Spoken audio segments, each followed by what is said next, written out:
Hi everyone, Darren Hunter here. In today's age, you can't just have boring photos on your property marketing listings. You've got to have a virtual walkthrough tour. That way, tenants can quickly qualify themselves and look through the property even at 2 in the morning online. But I can hear you say, look, Darren, it's too expensive with cameras and takes too long. That's why you've got to go to virtualtourscreator.com.au and check out how you can do walkthrough virtual tours using your mobile phone. Go and check it out. Also, talk to Tom there at virtualtourscreator.com.au on how you can quickly turn your tours into really cheap floor plans as well. Take care. Hi everyone, it's Dennis here and I've got Michael and we are from Inspired Growth Training and this is the BDM Coach podcast show. Michael, I love this next topic that we're going to be talking about. I don't know how many phone calls and emails and text messages and any message on any format that I get of people saying, Dennis, I'm about to go into a property management to BDM position or I'm about to hire a BDM. And so many people don't realize the 10 different skills that is required to be a BDM. Definitely. This is one of the golden questions we get asked from so many business owners. What do I need to look for in a BDM? What attributes does my BDM need to have? How do I know that they're the right person? This will be a timeless, evergreen podcast, I'd say. Oh, I totally agree. It's interesting because when I joined real estate, I didn't understand the difference between sales and property management and leasing agents and BDMs. Not that they used the word BDM back then, but, I just thought that everyone did whatever. I didn't realize there was different categories within a real estate office. And, I went into leasing and I didn't know what the head of property management did in going out and hunting business and stuff. I just, I didn't even know what my skills were when I started in real estate. So I look at my first boss in property management many, many, many years ago. And yeah, when you think about growth, he was bringing in growth only organically from the book, but his role was to bring in growth for the rent roll. And the rent roll was like 4,000 strong at the time. Yeah. But what I look at, like the modern day BDM, and I reflect back on that growth BDM type role, close to year 2000, different, totally different. Yeah, it's interesting because it's a similar thing. I mean, it's known that I work for Integrity Real Estate, and our head of department basically was just reacting to emails. There was no prospecting at all. It was just a sales referral or someone rang up and she would book appointments and go to the property. And I recall I was only 2 weeks in and being the leasing agent, 2 weeks in as a real estate agent. And I asked Carol, her name was, a dear friend still. And I said, Carol, what do you do? I do the leasing, maintenance and arrears. Nicole does ingoings, outgoings, routines. What's left in real estate? Little did I know, 2 weeks in and I'm green. I didn't know, obviously with all the accounting and, there's so much administration involved in property management. And she said that, one of her jobs was going to people's houses and giving them advice on how to prepare the house for rent. And, and then, she would list the property. And I said, so you compete against other agents? She said, oh, no, we all do the same thing. And then we let the owners choose who they're going to use. And I'm like, no, you compete against other agents. And I looked at my boss, Kate, and I said, Kate, that's what I want to do. I realized it was sales. Like that's me. That's what I want to do. But I didn't want to get into sales as a sales agent. So, I wanted to reply to those emails and I wanted to chase that business owner to get them to list with us. I felt I saw the hunger. That's where I found my first motivation as a real estate agent. Would you say that you have to have a strong, in-depth knowledge of sales skills? I think you certainly do need to have a good, some experience in sales skills. So, I mean, that's the first thing that we talk about is, has the person got sales skills? So that's a question that you would ask someone if you were interviewing, right? But is that real life applied business sales skills? So, for example, you came from the fruit industry. Yeah. You would indirectly be selling to people, because you've got product there and people coming in and you're upselling and so on. Yeah. But what if someone was a real mover and shaker from a young age, right? Like they didn't have a practical sales experience, but they had a similar experience as far as influential to the people that are around them. Yeah. We know a lot of people that were young and they just kind of carry themselves really well. But is that is a form of a sales skill? Yeah, I agree. I think it is. I totally think that's acceptable because, you should be asking whether you're sitting down with one of your property managers, right, that puts their hand up and says, I want to be a BDM. You need to ask them what skills have they got in sales, right? We all know property management's negotiation and we'll get onto that as well. But I think that's acceptable if someone said, well, I was very good at, I've always been really good at educating my friends what restaurant to eat at or what bar to go to, or we should go to the football, or that's all sales skills. That's natural sales skills. That's influencing for the better, should we say. So would you say that if you're a business owner and you're looking to recruit someone, you're looking to recruit someone young, would you ask them, what did you do to earn money when you're a teenager? Right? Yeah. So selling newspapers, candy, cleaning, chores around the house. I mean, for me, if someone said to me, I used to get paid money to do the chores around the house, or someone said I had a paper route, or they were working at McDonald's, I'd be thinking the person that's working, if I was looking for a property manager, but if there was someone that was working for pocket money per job, that is a different type of motivation for sales, right? Because that's a hustle. It is, and then they're motivated to earn money. And salespeople, most salespeople are motivated by money, not just doing a job. So is it fair to say for the young people that are coming into BDM, the young coming out of school, not much sales history, asking them if they had like a lemonade stand or if they used to go pick up bottles door to door, to try and make money, which is a hustle? I'm just trying to ask the question for those business owners out there, because there is an issue out there of finding good quality BDMs and working out remuneration for them. And, or did you go down the route of molding someone, take someone under your wing? Totally. I mean, that segues into, the second point is, do they have previous sales history, right? So having sales skills is really important because you need to have the ability to be able to follow up, the ability to have that hustle, the ability to accept the no.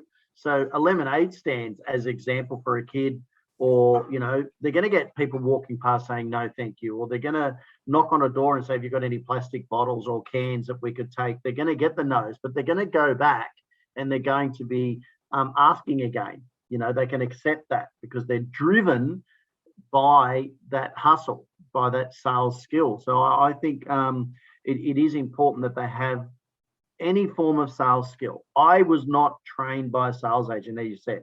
Fruit and veggies was my background. Okay, I did door sales prior to fruit and veggies, and you did as well, Michael. I don't know how many. I tell you what, I nailed when they said no, the things that I would say, it's all right, I'll go next door and give your neighbours $1,000. If they slam the door in your face, and then they'd open up, it's okay. You weren't interested in listening to what I had to say. It's accepting the no's.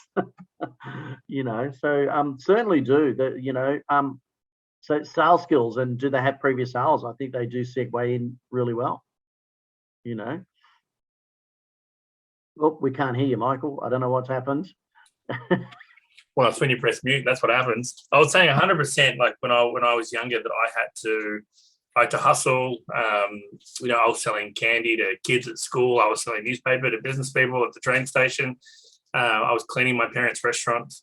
And then, when I was 18, I moved overseas to the UK and went into, pulling beers in pubs and that, but it was all sales. And then I came back and went into real estate and started at the very, very bottom. And when I was looking at the people that were above me, it wasn't a shining light of people doing real estate that well. You know, but you know, having sales skills, I think is something that is embedded from family, from environment.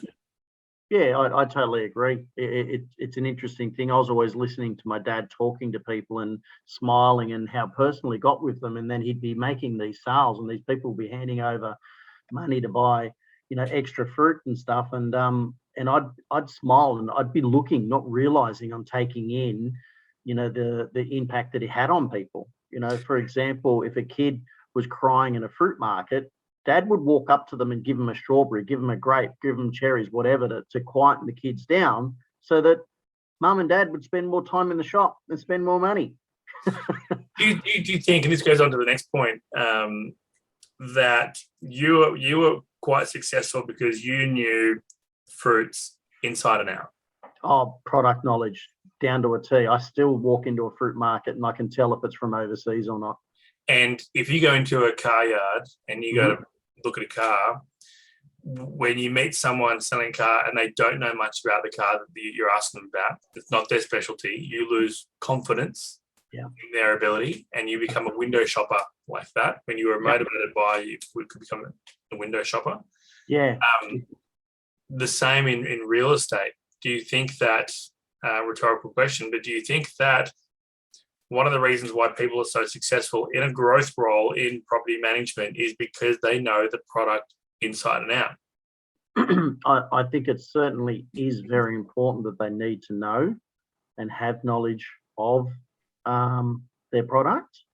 You know, they certainly need to. And, you know, from a personal point of view, if I was thrown into a BDM position prior to working in real estate, I think I would have struggled a little bit.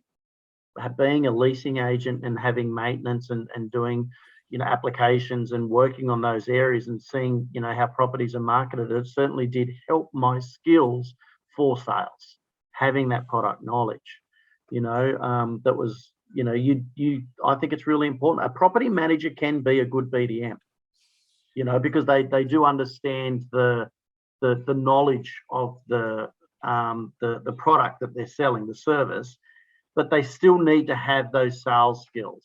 They still need to have, you know, all those other things. They can make one. I'm not saying they all do, but they certainly can become a good BDM. So going back to cars, right, as an example, someone who is selling cars, they do not need to know how to make a car. They do not have to have had experience in putting the car together. But research, knowledge, driving the car, driving multiple different cars as a comparison point.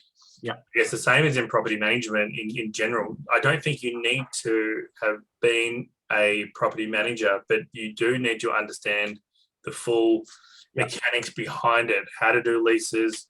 I mean, you know, you're a self-confessed person that says that you were never good at property management, but you were good at the BDM, the growth. So it's accepting the strengths. Do you think that business owners are sometimes not accepting a role of a BDM because they don't have the experience in property management? Yeah, that's a good, I think that's a really good point. And sometimes people, business owners, when they're looking to fill a space, you know, a property manager could be on the way out or they don't want to work as hard anymore. So they give them the BDM role, which is potentially one of the worst things they could do. It's not a good thing. I've gone into multiple offices where I've been paid a lot of money for me to say to the boss, you've got the wrong person in as a BDM. You know, so we see that a lot. Yeah, we do. We were in an office not that long ago, and we did put the right person into the office, and they're doing extremely well now. You know, we had to get rid of we'll give advice, so recommendations on who the best person was. It does happen a lot. So, and it's interesting, what I'm taking from what you've said there in your question, Michael, is, a principal may not understand the BDM position correctly, and then they put the wrong person into the BDM role. That could be a fault as well. I love, like, the car yard thing is a great example, because a good salesperson should drive, even if you're working for let's say it's Toyota, you should drive the different Toyotas so you get a different idea of the different feel, the different size, the different gear change, whatever it is. That's learning your product. That's what a good salesperson would do. And in property management, a BDM, whether they've got experience in real estate or not, I didn't. I went on ingoing condition reports with property managers. I went to outgoings. I listened to them on the phone. I asked questions. Why do they market the property this way? How are routine inspections done? And I went on those things. So I learnt and understood. And I felt the pain, because I'd be listening to them. Oh no, the tenant's done this. They haven't done this. And that's the experience that I then would take to a presentation, So that product knowledge is really important. So if I was employing a BDM with no experience in real estate, I'd say 10 days, 1 day, you follow that property manager. You've got to do 10 routine inspections with that property manager. You've got to do 5 ingoing reports. You've got to do 5 outgoing reports, sit with admin for the day. I'd be really getting them to understand the whys. And that's something that I often say to anyone looking at employing someone, even if it's a different company you go to, right? Definitely. I think every salesperson in the company needs to know the product, but they don't need to have had the full experience previously before starting, but they do need to be self-motivated. They need to be self-starter. They need to be driven. They need to have a thirst for knowledge. If you've got a BDM in place that isn't professionally upskilling every single week, if you've got someone that is not out there trying to become better, someone who's not learning what other people are doing in the market, don't give me this story about I've got blinkers on. We're only focusing on ourselves. If your only comparison point is yourself, you're not educated in the market. Know what everybody is doing. But I guess if they learn the product knowledge and they want to learn the product knowledge, and it comes back to the sales skill, that product of your environment. How motivated are they? Yeah, you have to be self-motivated. Which is another great, tip that you're talking about, because if you're doing a job interview and you don't feel like they're motivated for the job, or they're not asking you questions like, what training and support am I going to have? It's important to have it. These, I'd be questioning, is this person the right one? I'd be asking for, and that comes back to the sales skills and all of that segues through. Do they have the motivation to accept the no's and continue to chase? They've got to be self-motivated. So what happens, right, when you have a BDM, someone in growth, and the interview is great, and then they start working with you and they got that excitement, that honeymoon period, but then you realize that they don't really have that motivation. Like, they're not doing everything they said they would be doing. And then you ask them the question, is everything okay? What can we do to help? What further assistance do you need? And they come back and say, it's the team. The leads that you've got, no one wants to sign up. The team aren't helping me at all. There's just, it's just not working because your clients are rubbish. You'd probably hear this 6 out of 10 times. Yeah, that's like, obviously you'd need to, go back and do a check on yourself, right? Because this person could be right. They may be unmotivated and putting blame out there, but you certainly need to do a background check on your own team and to make sure that things are in place, right? What about those that blame management, right? So what if you've got a boss that pulls out all stops? Like, yes, you want training? Here's training. You want this? You want a new phone to do the job? Here you go. You want a clean office space, or your own desk, your own office there? Here you go. What if you've got someone like at a company that paves the way for you to have everything you need to do the job, but still, no, the leads are terrible. The property managers, aren't doing their job. And they say they're self-motivated. Is that a question of maybe the company's not a motivating environment, or do you think it was just BS when the person came on board and they're not a real self-starter, they're not self-motivated? For them to be motivated, they need all the moons to line up. Yep. Well, they're not self-motivated themselves, because if they were self-motivated, they'd be going to the boss saying, let's fix this. This is what we need to put in place. These are the areas that we need to work on. How can we improve this? Because especially if you've got a boss that's saying, what do you need? What do you want? What, they're prepared to move mountains for you. So if that person's still got these excuses, then they're not being motivated to help fix and put things in place to improve. It is quite funny though. Like, we know so many BDMs out there that are smashing it. They are just killing it. And the biggest handbrake they have is the company they work for, right? Where they're not providing heaps of training, where they're not providing them with a good work environment. But the BDM is out there doing what they're meant to be doing, selling. I remember I had this someone I worked with a long time ago. And they would always say, like, salespeople have to sell. Like, even if you're in a slump, you're not sitting at your desk.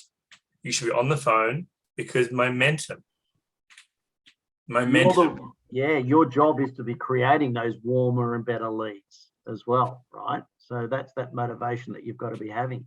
And Michael, it segues into the next point of customer service and urgency, because if they're not motivated, they're not creating that urgency. They're not creating that, good customer service. They should be, the BDM itself should have good customer service, and they should have an urgency to want to get things over the line, to want to get to more appointments, to want to create more business, to want to create warmer leads, to want to have success for the office. And it mixes in really well with that motivation. I guess that customer service side of thing comes down to like almost that concierge type. You want to be the everything for anyone interested in real estate. And it's like we get people to get on the phone, do no reason calls. Hey, Dennis, Michael, IGT Realty. No reason for the call. Is there anything I can help you with? Anything I can be doing differently for you? Do you have any family or friends that need help that I can help them with? It's that customer service, because if they like you, they get to know you. Well, they know you, then they like you. They're going to trust you. And it's not so much a hard sell. It's like, I'm not going anywhere. Dennis is my guy. Like, he knows what he's talking about. I trust him. He could tell me to buy another property or change the tenant or whatever. I'll listen to him. Yeah, very good point. And to add to that, Michael, the customer experience, the BDM is one of the first points of contact for someone dealing within your office. Once the sales process has gone through, okay, sure, you're dealing with another salesperson, but you may be a person ringing the office. You've already got a management with somebody else. You're not happy. So your first contact is that BDM. And that's about that client experience. So if your BDM has got good customer service skills, has an urgency to want to help the person, they're going to be a good BDM. A property manager being a BDM as well might be, I could chase this business. I'll be able to answer their questions, but I've got 5 hot water systems, 3 ingoings and a lease to prepare. So they're not going to have that same urgency. But the segue, which we won't go down the rabbit hole at this point when we're talking about customer service and urgency, is the BDM can't be that person to the property owner for absolutely everything, because once they rent out the property or sign them on, that's when the property management team have to get involved and extend the same level of customer service. So you can't bring someone in on a high and then pass them off to someone that just doesn't call their owners, doesn't contact them. There's no urgency, because it is just that, talk about buyer's remorse. Yeah. You sign up for the euphoria, the person who's visible, and then all of a sudden you hand it off to the person at the back who you never hear from, doesn't tell you about their routine inspections, complains when there's high turnover of property management staff because there's no motivation. That's a podcast for another day. We won't go down that rabbit hole, but just if you're listening to this and you've got the right BDM, you've got to also give them the right team members to be on a similar level to offer the customer service, right? So that's another rabbit hole. Yeah, it is. It's really important. And when we're doing in-office training, you know, a lot of the principals just say, oh, it'll be myself and the BDM. And we're like, no, get the whole team in here for a day's training or a half day's training so that they can catch the vision of where we want to take the business for growth. They need to be onboarded with this as well. And we often train on customer service, you know, as well. A lot of the tips that we give is customer service orientated. I mean, a BDM is basically, you know, yes, they're the sales agent for property management, but they've got to have really good customer service skills, you know. And moving to the next, you know, tip, you know, time management and organizational skills. Most salespeople are crap at time management, let's be honest. However, they can have really good organizational skills, and that's being prepared for presentations, having your listing kits, like being able to manage appointments, you know, because that's what a BDM should be doing, right, Michael? They should be on the phones, booking appointments, being on time as well. You know? Well, yeah, respecting other people's time. I think with systems these days, you know, you book in an appraisal, you book in a call. There's no reason why someone can't have that AI assistant, you know, check your diary, check your calendar. Someone makes an inquiry, something, you know, a PDF document goes out to the person right away, phone call comes, you know, having that structured workflow. So you may not be the most organized person in the world, but you can make it look like you are the most organized person. Oh, yeah. Look, I used to, a tip for anyone out there is my appointments are all like us. Like now, all of our appointments, they're in our calendar, you know. And if I used to have the phone number and I'd have the property I was going to in my diary. So if I was, you know, running late because I got the listing or when I was at the appointment, I would call the office and say, hey, can you give my next clients a call, let them know that I'm just running 10 minutes late, I'll be there. And it also gave that perception that we're a big company as well.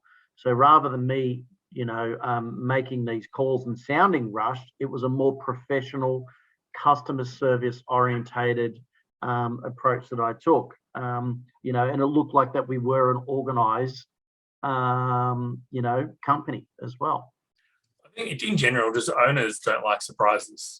So if you can set them up for, you know, consistency and manage their expectations along the way. I mean, all these topics that we've touched on, managing the owner's expectations, you're halfway there. If you turn around and it's a huge surprise and, you know, you're not the person that you said you were, then that's where the issues start to occur. Yeah. I think that bringing it back to product knowledge, bringing it back to the ability to have conversations also brings us into the next point, which is around that attention to detail.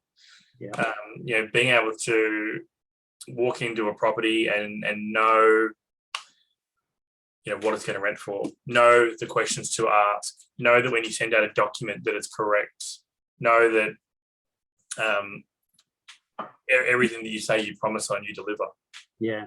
I think that, you know, attention to detail from a salesperson is very important, especially on that product knowledge that you're talking about. But it's also having that attention to detail in listening to the client.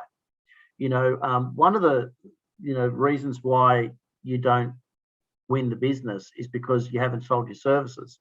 And, you know, there's some other trainers that are out there and they have an approach, a scattergun approach of going to the property and sell them everything. You know, whereas a lot of our training is based on winning the business prior to the appointment. And it's asking those questions and listening to those points that you then learn to focus on to win the business.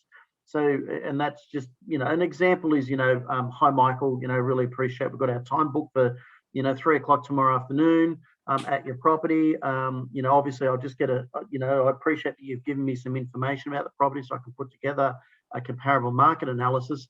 You know, if you don't mind me asking, what concerns have you got about renting your home? You're about to then, I'm now listening and you're about to tell me how I'm going to win the listing. You might say, Dennis, I'm worried the property's going to sit vacant or the tenants are going to trash the property or, you know, it was my family home for 30 years and I just inherited it. Whatever it is, you're giving me those areas for me to be able to focus on to win the business. I'll know I've got those key points, and that's listening to my client. A lot of our marketing that we do for Inspired Growth Training and Teams by Design, and is focusing on pain points that real estate officers have. We understand the pain of a property manager, so we know what good marketing to sit in front of them. Going to a listing presentation, a BDM needs to have an amazing attention to detail to listen to things. I don't know how many times I was at a property and you feel like you're selling, and you haven't won them over. And I'd call it that crack point. But once they started to relax and laugh and this, that, and the other with you, you then had the confidence. You went, okay, you know what? I think these guys are going to list with me. That was hard to do, trying to crack them. And it was always, you're trying to build rapport with people when you're at a property to try and get them relaxed, get them on side. And that's when you listen to those cue points of what you're saying. But I'm all about, we are, gaining that trust before we get to the door. Yeah, and I think you're touching on rapport. You're not going to sign a listing just because you both go over the vomits, right? If you go in there and say, "Oh, I like AFL. You like golf? I like golf. You like F1? I like F1. You like travel? I like travel." Yeah, that's disarming someone, but you could be incompetent. Yeah. Right. But if you have a common ground, that's fine. That relaxes them. But letting them know, giving them reassurance, this is how we manage your property. This is how you're going to get your return. This is how I can help you. This. It's not, we go with the same footy team. So don't think you're going into a presentation and you start making, they love cooking too. Oh, they love, riding their bike too. I like riding my bike. That's one thing. But that's where, like Deniz is saying, you're listening. Oh, you have kids. What school do they go to? Oh, you like food. Oh, you like travel. Because then throughout the year, when you're doing your plus ones, here's a cake. I know you like it from this bakery. Hey, I hear your kid graduated from school. Congratulations. Right? Good attention to detail on that, right? Yeah. It's listening and it's observing. But then, so that's one thing. But you got to show people how you do things better. It's like how I would go and do a drone flight to people's homes before I even got to the listing presentation. So I would show them how I'm marketing their property. I would disarm them with conversation and what I like, what they like. And I say, so this is how I do things differently. And this is how I'm going to engage with your tenants. And this is how I'm going to do this. And they can see that everything lines up. But remembering those small key details. It's like we tell people, get people's date of birth. It's like when you sign your owners up, get their date of birth, get their driver's license, find out when they bought their property, give them an anniversary card. Hey, you've had your property for 17 years. Congratulations. Yeah. You know what? To add to that, like this is prior to it. So sometimes you're getting people that are calling you well ahead of time. My wife's about to have a baby. So ask, when should you? Write that down. Put it in your contact management system. Put it in your follow-up notes. Because they're making these calls now, and you could say, hey, just give me a call. I know your wife's about to have the baby. That's listening and having that attention to detail as well as the follow-up. Now, when people are trying to sell me, and like when property managers try to sell me, I assess the position they're coming from. I listen to what they're saying, and whilst they think they're also building a rapport with me, I'm thinking, what price can I get? What is this going to cost me? Is what they're saying justifying the price that they're about to present to me? Okay, so you're bringing this to another point now. This is negotiation skills, right? So you're from a client point of view, you're listening to a property manager. Because like when we go and do salesmen, when people are pitching us to try and get us to buy things from them, and it looks like I'm in another world, but I'm listening to everything they're saying. I'm listening to the tonality. I'm listening to, is this just a sales pitch, or do they know what they're talking about? And there's a difference. If someone knows what they're talking about, and I trust that, I'm prepared to pay. If they're giving me a verbatim sales pitch that they give the same person over and over, I can hear that. And then I think, great, I'm going to get the price that I want to pay because I know how to do this. I know that. And then there's that, part of that negotiation skills as a BDM, whilst, you might be full fees, which we encourage everyone to do full fees, it's not the cost of your fees. So when you're giving your presentation, it's not saying that we are X percent and this is all it's going to cost you. That's not it. Me as a property owner, as a business owner, I want to know that I'm going to pay. I don't want to have to do anything. Right. So how valuable is that to me? Yeah. And you know this, like we're with one of our rental properties, right? That straight away, this company negotiated against themselves. They discounted 25% of the fee. I didn't even ask for it. Then they negotiated all their other fees down, and I didn't even ask for it. I remember you rang me. You were shocked.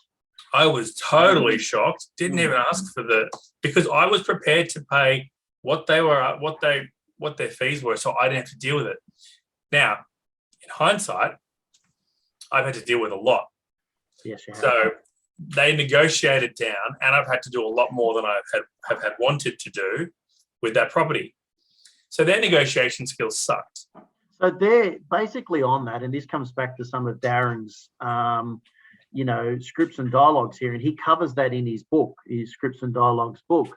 That you, as much as they reduce the fee, you're getting the level of service in accordance to the fee that they charged you, Michael. Yeah, they were selling their fee, not what they can do to help me. Yeah, but they gave you the fee based on their level of service. Totally. And you know what? Knowing what I know now and the fee that they charge, I'm paying too much. Right? And that's harsh. That is harsh, but we're not mentioning any agencies. And a lot of people listening to this own properties themselves, and they understand the pain. And maybe because we know how to do it ourselves, we're our worst enemies. Even the tenant begs me to manage the property on my own. I'm like, no, these are professionals. So it really is important to have those negotiation skills, right? You've shown a good example or a bad example of somebody who didn't have negotiation skills, and they just went straight in and reduced their fees to their level of service, which is sadly has proven it. Whereas a good BDM is going to have good negotiation skills, or they're going to be very good at educating people prior to it getting to that agreement, so they don't have to negotiate on the level of fees. When I go into a negotiation, I'm prepared to walk away. Most of the time, I'm prepared to walk away if I don't. If it's not profitable to the business, why would you bring it on? Unless there is a loss leader approach that by bringing something on, you will be getting substantially more money on that same product. I'm not talking about bringing on a rental property so that you can sell it one day. Because it's going to cost you over that time. When you do go to sell it, you may not even break even on it. But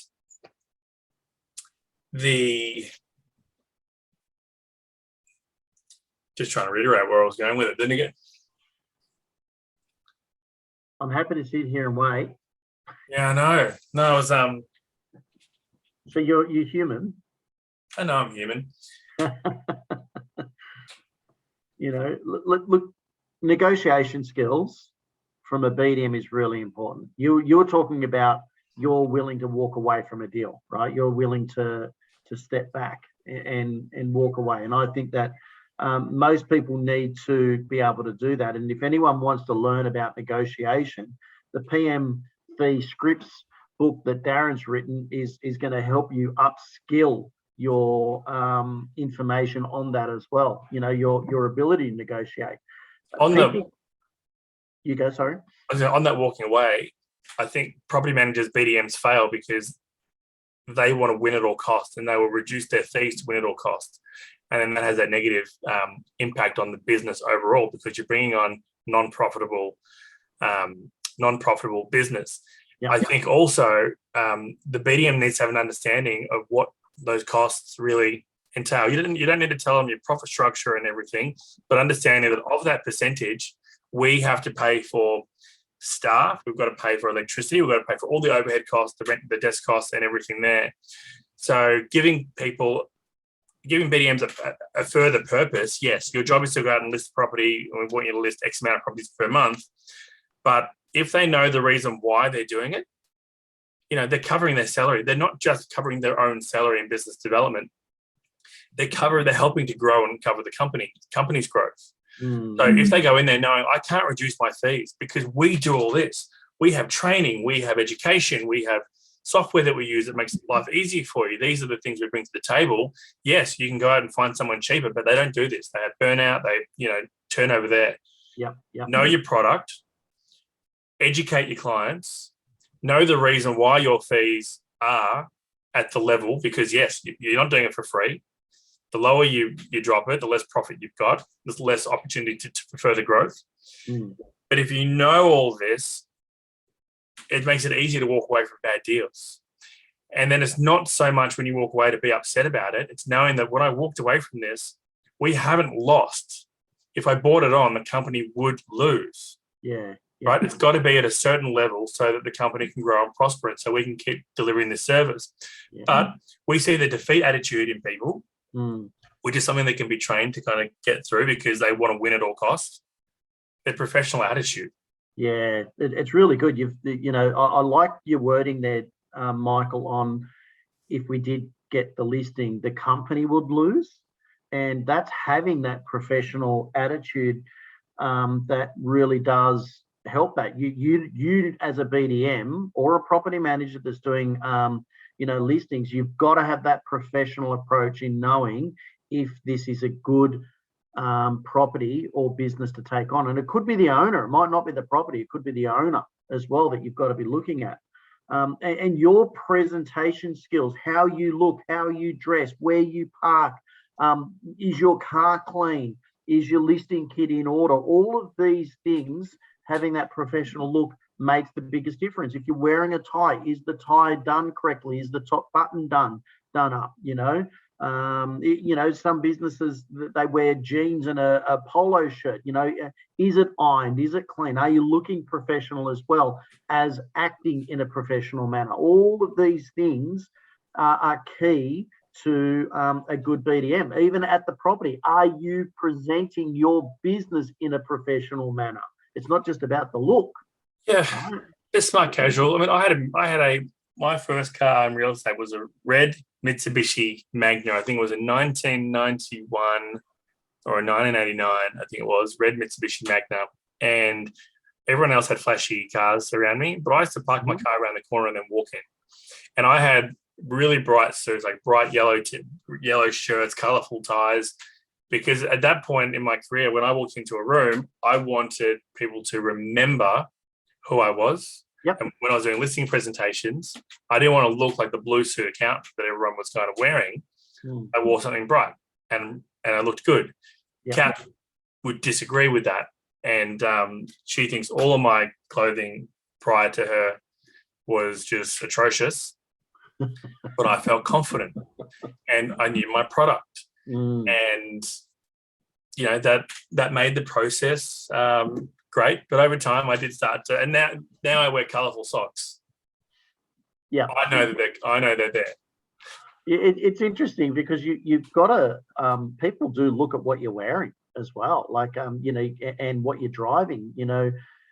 I used to own a Commodore wagon, standard Commodore wagon, not a V8, nothing flashy, but I had really shiny wheels. And I remember I parked out the front and, the guy who answered the door, he went, he was commenting on my wheels. So I was on the back foot. It wasn't a branded vehicle. It was my own personal car that I used, and I felt judged straight away. So then, like you said earlier, I then started to park around the corner or just park next door or whatever. So that, I'd walk, up and knock on the door. I'd always offer to take my shoes off or I'd have them in my hand ready to go, keep your shoes on, keep your shoes on. No, well, look, if I can't respect your home, I've got to take the shoes off. I've got them in my hand because I'll take them out back and have a look. We expect the same from our tenants when they're viewing your home. So, and then, I would then use that. Did the other agent offer to do that? I'd use that as well. Yeah. Yes. Yeah. I mean, there's different ways everyone can show confidence in what they're doing, clothing, cars, but don't go out and get fancy cars just to, don't cut off your nose to spite your face. Do it if you can afford it. Like, you don't need it. I'm not a huge flashy car person. And you can be confident, right? I really love Toy Story 1. I love that. And I always remember this when I go to do something, and I go to do something with enthusiasm because I believe that I can do it. I'm confident that I can do it. Even when people think, no, he can't do that. It's that confidence. There have been times when you probably thought, oh, he's not going to do that. He's not going to, oh my God, I can't believe he did it. I think back to Toy Story where Buzz and Woody are having an argument about Woody saying Buzz can't fly. And Buzz saying, I can fly. I'm a Star Commander. I can do it. And Woody's like, do it. And he does it. And he jumps and he hits the ball and he bounces and he goes on the roller coaster, hits the fan and lands, perfect landing. And he goes, there you go. And Woody goes, that wasn't flying. That was falling with style. Right? But he carried himself and he was confident and he delivered and he knew his value. He knew that he had all this self-belief that he could do it and he delivered it. Yeah, he had the confidence. He knew his product knowledge. He knew it. And even if it was a fake thing, he thought Star Command was real. He knew his product. He was a good car salesman. He knew he had the backing there. And that's what we encourage everyone out there, those BDMs, those bosses that are listening to this when they're recruiting. How are they carrying themselves? They don't need to be rich themselves, but they need to have that drive and motivation. I look at people, I used to think people had nice flashy cars when I started. Wow, they must be doing well. And then I realized, hang on, they're spending as much money on that car every month that they could be paying a mortgage. So I went down the mortgage route. Yeah. So know your own value, know your own worth, know why you're doing this, know your own targets. Know that if you're doing growth, sales, BDM, how much money do you need to make to be comfortable to achieve the goals and the targets that you need to bring in? What is that monetary amount? Are you doing this just for a paycheck to be comfortable? Because if you're doing BDM just as a job to be comfortable with no sales motivation, are you right for that job? And as a business owner, you want growth. You want to see your team member, your BDM flourish. If you have someone that is just motivated by a monthly paycheck, are they the right person to be motivated enough to do that role with you? Yeah. Right. So there are two, for the people that are listening to this today, have I got the right person? What's their motivation? Are we going to grow together and make money? And I think as a business owner, and it's another conversation, another podcast, pay the worth to get the growth. Yeah, spot on. I love that enthusiasm that you're talking about, that confidence and enthusiasm that people have got to have. It really tees and rounds everything out. We're often talking about, like a car salesman, if they've done all of the driving of all the vehicles and, they're going to have confidence and enthusiasm in knowing that this is the right car for you. And we need to have the same, a good BDM needs to have the same confidence and enthusiasm in selling their services to the owner. If they don't have that, where you're talking about bringing up those excuses, it's management, it's this, it's that, then, it really, have they got the right skills to be the BDM? So, rounding it out, from taking down some notes from what we're talking about, understanding the sales skills required. So these are 10 things that you need to be looking at if you're employing a BDM, if you're looking to employ someone or bring someone through the ranks within your office, however it is, or if it's you thinking about being a BDM, ask yourself these things. Do you have an understanding of the sales skills? Have you got sales background or a track record? Have PM knowledge, have property management knowledge. Are you self-motivated or are they self-motivated? Customer service and sense of urgency is certainly really important. Time and organizational skills, time management. I mean, Darren Hunter is the time management king. He's got some amazing training on that. Do you have, attention to detail, negotiation skills, professional attitude and presentation, and confidence and enthusiasm? Those 10 things make a very, very good and successful BDM. Well, I've had fun doing this one today. It's a good one. And again, we're not out here to say that a property manager wouldn't make a good BDM. I've certainly trained some very good property managers in being very successful BDMs, you know. So, you know, it's certainly very, you know, popular to do. Now, the thing is, right, once you found yourself a BDM, you know, that's, or if you feel like you're good to be a BDM, 2 books that you need to be looking to get. The first one is, you know, obviously, you know, you need to get the book, and I think I've got one sitting next to me for those people that are watching. You can have a look at it. You'll be able to see it.